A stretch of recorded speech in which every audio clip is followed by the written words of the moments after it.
Aloha, it's CreativeNameToStandOut again with another battle report. This time bringing you a 2,500 point game between my Legions of Chaos army, the Pyre Legion, and an opponent's Empire list. This is going to be a very fun game, but I'm probably a little over paranoid, but I'm going to say this anyways. If you're prone to seizures, there's lots of flashing going on in this video, and I worry about your health. I just want you to know, but you make your decision.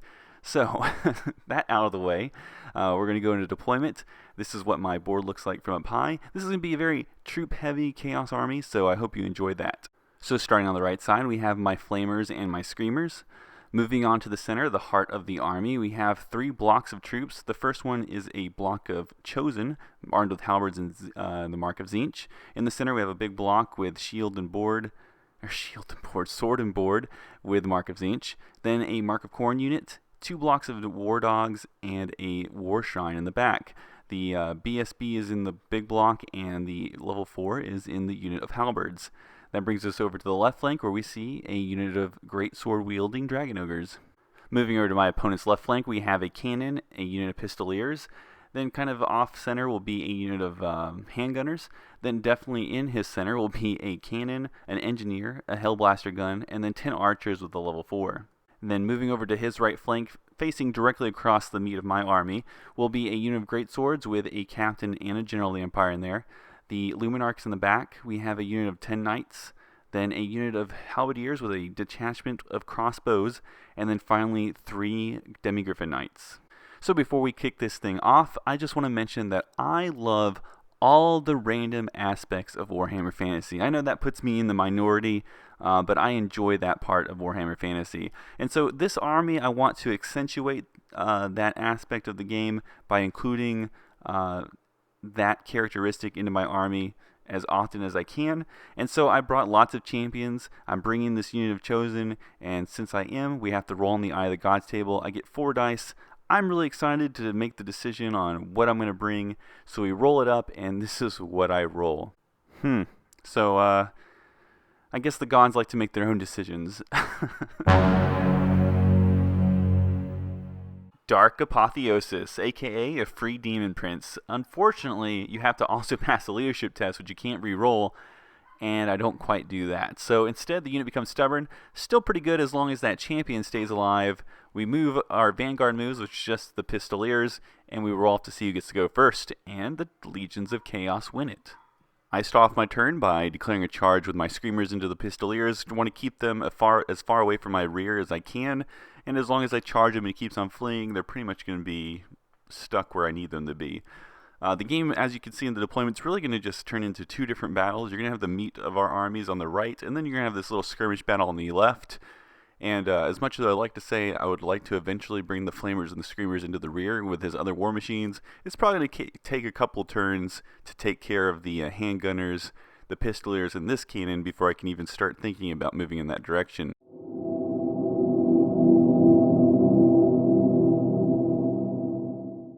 So the random tables are definitely rolling up in my favor. That's 2 great results already in the beginning of the game.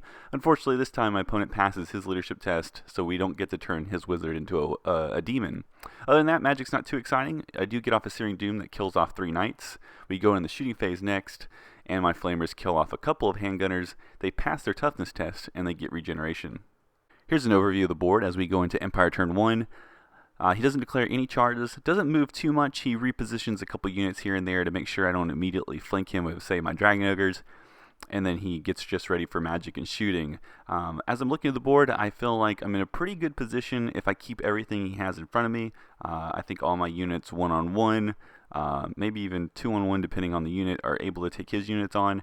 However, if he's able to flank me or break through one of my units with his knights maybe, then I could probably be in some deep trouble if he puts me in place with, say, the great swords and then flanks me with chocobos or just the regular knights even. So I gotta be cognizant of that, but as long as I keep this formation and just march forward, I should just mow him down. As you saw, the magic phase is pretty well matched. He gets off a spell, but it doesn't matter because I'm not going to be in combat next turn. And the other spell that does matter, I managed to stop. In the shooting phase, his crossbow detachment does a couple wounds to the dragon ogres. His archers kill off a couple dogs, but I do pass my leadership test. And then his Hellblaster volley gun, he kills a couple warriors. It could have been worse, but yeah, he did that at least. And that brings us into Pyre Legion turn 2. I declare 2 charges this turn. The first one is the Screamers into the fast cav. They flee and get away. I then also declare a charge with my Dragon Ogres into those Halberdiers, and unfortunately, they don't make it. And so many times, I really wish that this unit had Swift Stride. They have 4 legs. There's a unit in the Storm of Magic book that looks exactly like them. I think they're like a Life Wizard. They have Swift Stride. They have 4 legs. They should have Swift Stride. That's all I want. They're already overpriced. They could at least give me Swift Stride, but you know what? Oh well, the models look great, and I'll continue to use them. After that, I hop the fence with a couple units here, except for the Halberdiers, because I'm moving up the Wolves to redirect the Knights. If they charge and overrun, if I bring those Halberdiers over the wall, they'll easily make it in the Halberdiers, and I want them to not get the bonus for charging. So I'll just throw the Wolves up there. They will beat the Wolves, overrun, or stay where they are. It doesn't really matter to me, and my Halberdiers will be able to respond.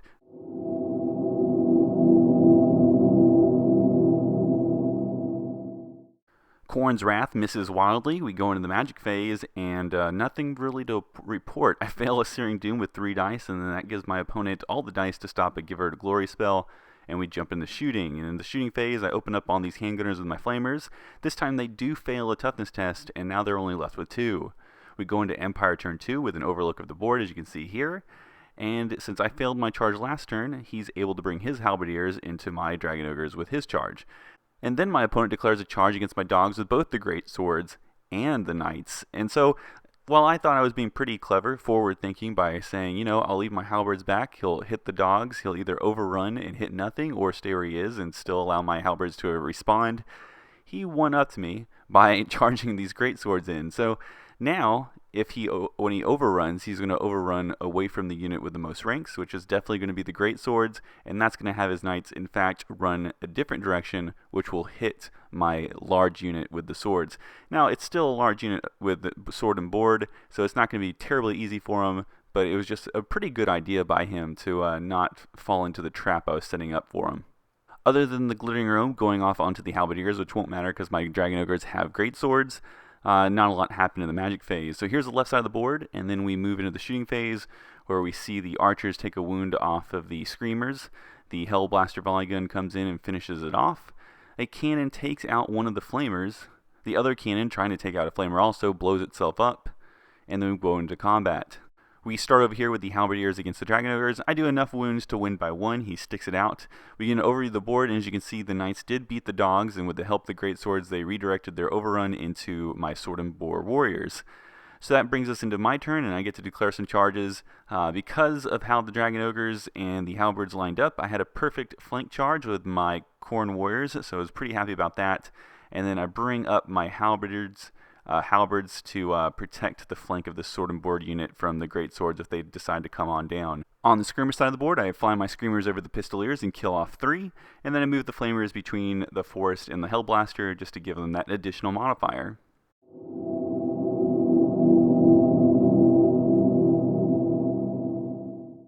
Tzeentch is pretty pleased with my performance so far and decides to kill off some archers for me, and that's always appreciated. We jump into the magic phase. I get off Giver of Glory for the first time. It gives my War Shrine champion, I'm pretty sure, I don't know if it actually works for the War Shrine itself, a +1 armor save, and then he gives an extra attack to my Khorne champion. I get my opponent to use up his Dispel Scroll by casting Final Transmutation, and that's pretty much it. We go into the shooting phase, and the Flamers are able to kill off the rest of these handgunners, and then we jump into the combat phase where I issue a challenge, and his champion accepts. So we battle it out. I do, of course, have at this point 6 attacks, so I easily kill him off, and the gods are fairly pleased and decide to bless him with his 7th attack. So yeah, a 1-wound champion has 7 attacks. It's pretty crazy. And we go into the other combat. So in this combat between the unit of Sword and Board and the BSB against the Knights, I issue a challenge with the BSB. His champion accepts. I, of course, again, easily win this, and the gods decide to bless me with, don't get a seizure, a strength bonus. So that boots me up to strength 6. That's awesome. Unfortunately, we go to the rest of the combat, and I am only Sword and Board, so I'm not going to be able to take down too many Knights. I think I do win this barely, and he sticks it out. And that's going to bring us into my opponent's next turn, where he has a couple of charges to declare. One that surprised me because I didn't think about this was his crossbowman charged my Dragon Ogres, which opened it up for his Demigryph Knights. I thought they were kind of stuck back there, but this was a good way to free them up. And in doing so, he got these Knights into the flank of my warriors. So pretty good move there. And then on the other side, he has his great swords charge my halberds. Not too worried about this. In the long run, he may kill me down. But I am stubborn now, and I think I'll just kill a lot of great swords in the process. So I think it's safe for me to say that I've won this left flank, but the Pistoliers aren't just going to walk away from it. They're going to do as many wounds as they can before they die, and we jump into the magic phase, where an early failure makes it look like his magic phase is going to go very, very poorly. It allows me to stop his next spell, but then he sneaks in a 1-dice Plague of Rust against my Halberdiers, and that's really bad news because I'm going against those great swords. That leads us into the shooting phase, where my Flamers do just 1 wound to the Hellblaster, but, 1 wound's better than no wounds, I guess. And then we jump into combat, where we see the Demigryph Knights go first, which is a pretty big mistake. They probably should have went second after the crossbow and Dragon Ogre combat. They rolled poorly, very badly. They only killed, I think, the champion with the regular attacks, and then I think they killed about 3 or 4 guys on the stomps. So I wasn't really impressed, but they did noticeably roll very badly. But it was just enough to put me at double 1. So I think about 4 or 5 wounds, the flank to charge the banner, of course. I'm on double 1s. I don't pass. He, of course, runs me down, and he bumps in the back of the combat. So if he resolved it first, the combat with the Dragon Ogres and the Crossbowmen, he could have overran into them, which would have been, I guess, beneficial for at least the lances. I think that's what he was bringing. In the combat with the Chosen and the Greatswords, that's a pretty classic matchup, I think. We have this Chaos Sorceress Lord getting a challenge against the General of the Empire, who has the Ogre Blade and the Trickster Helm. And since I have a 3+ ward save and I have to reroll wounds against him, it ends up being a pretty fair fight, and we still get stuck in the challenge afterwards. He's stubborn, I'm stubborn. I don't remember who wins. It doesn't matter. We're stubborn, and we stick. We get an overlook of the board as we go into the next turn. You can see here that the Knights did break against my board and sword warriors, and I chose not to overrun because I want to charge these great swords in the flank. With that charge being successful, it opened up a path for my Chaos War Shrine to charge the Demigryph Knights into the flank, and that's really going to help out to the Dragon Ogres.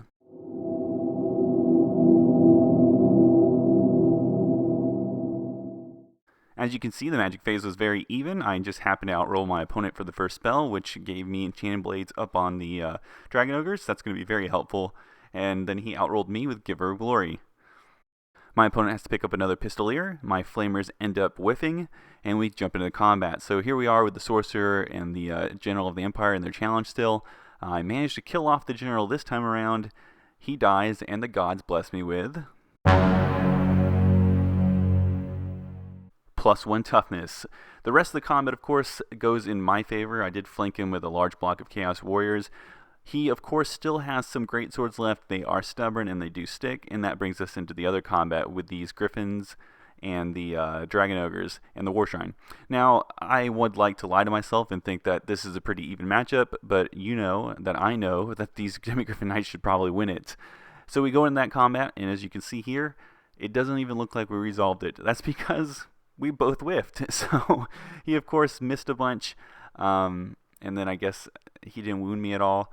I, even though I had +1 to hit because of the spell, also failed to wound him, and I win by combat res, and he sticks it out. So here we have another look of the board. Looking pretty good for me right now. If these Griffin Knights do win fairly quickly, though, things could change pretty rapidly. Not a lot of movement going on around the board because everything's engaged. These knights do rally, and we see ourselves going to Empire turn 4. Now, up to this point, I've been able to stop his magic phase, keep him in check there. Sometimes it's because he just fails a magic spell early and really puts him at a dice disadvantage. This time, though, I have my Dispel Scroll still, and that keeps my dice pretty even with his. We go in the shooting phase, and all these units kill off the Flamer, and then we jump into combat. This time around, the Demi-Griffin Knights are able to do quite a few wounds to the Dragon Ogres. I, in return, kill one of them. I still lose. I stick it out, though. Then we go into the combat between the 2 blocks of warriors against the Great Swords.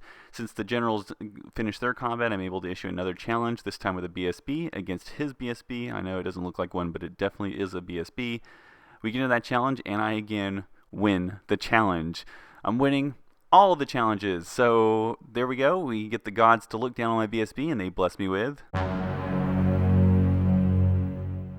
Strength 7. So where's that steam tank now? I'm ready for it. So we go to the rest of the combat. It's going to go in my favor. The War of Attrition will probably see the loss of my Chosen, but in the end, I think I have these great swords. And with that, we go into the next turn, and this is really the main combat we're looking at. But first, the magic phase.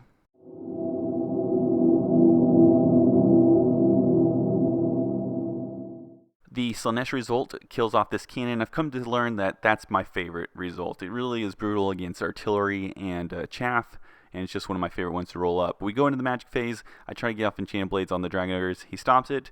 I still get off lead, though, on the Knights, and that's really going to help me out with the armor saves. And then Giver of Glory gives my Exalted Hero on the War Shrine a +1 bonus. And as you can see here, with those 2 bonus benefits, I'm able to kill off another one of the Knights. We're trading each other 1 Dragon Ogre for 1 Knight. Probably not an even trade for him as far as efficiency goes. It's definitely not an even trade for me based on points. But that's how it looks like right now. In the other combat, I am down to just 4 great swords, and I'm almost out of my Chosen. And that's when we go into the next turn. He doesn't declare any charges. I don't know why he didn't charge those Knights. I didn't notice it at the time. But we go to this combat with the Demi-Griffin Knight versus the Dragon Ogre, and I'm able to kill off that Demi-Griffin Knight before he attacks my Dragon Ogre, and that saves me the points there. We then move over to the Great Sword combat, and sure enough, I am able to kill off his Great Swords before he has a chance to attack, and that saves my Chosen. And with those 2 combats resolved, we decided to call the game. Those were the 2 pivotal combats. They were going to determine what was going to happen. They both went in my favor, and so why go through the tedious motions of cleaning up chaff in artillery? I don't want to do it. My opponent doesn't want to sit there and watch me do it, and I'm sure you guys don't even care to see it. So we decided to call it. It's a very fun game. I enjoyed it. Here we are in the tail end of 8th, and this is the first time I've gone against Demi-Griffin Knights. So such a feared unit, and I'm glad I had the chance to play against them before the edition change.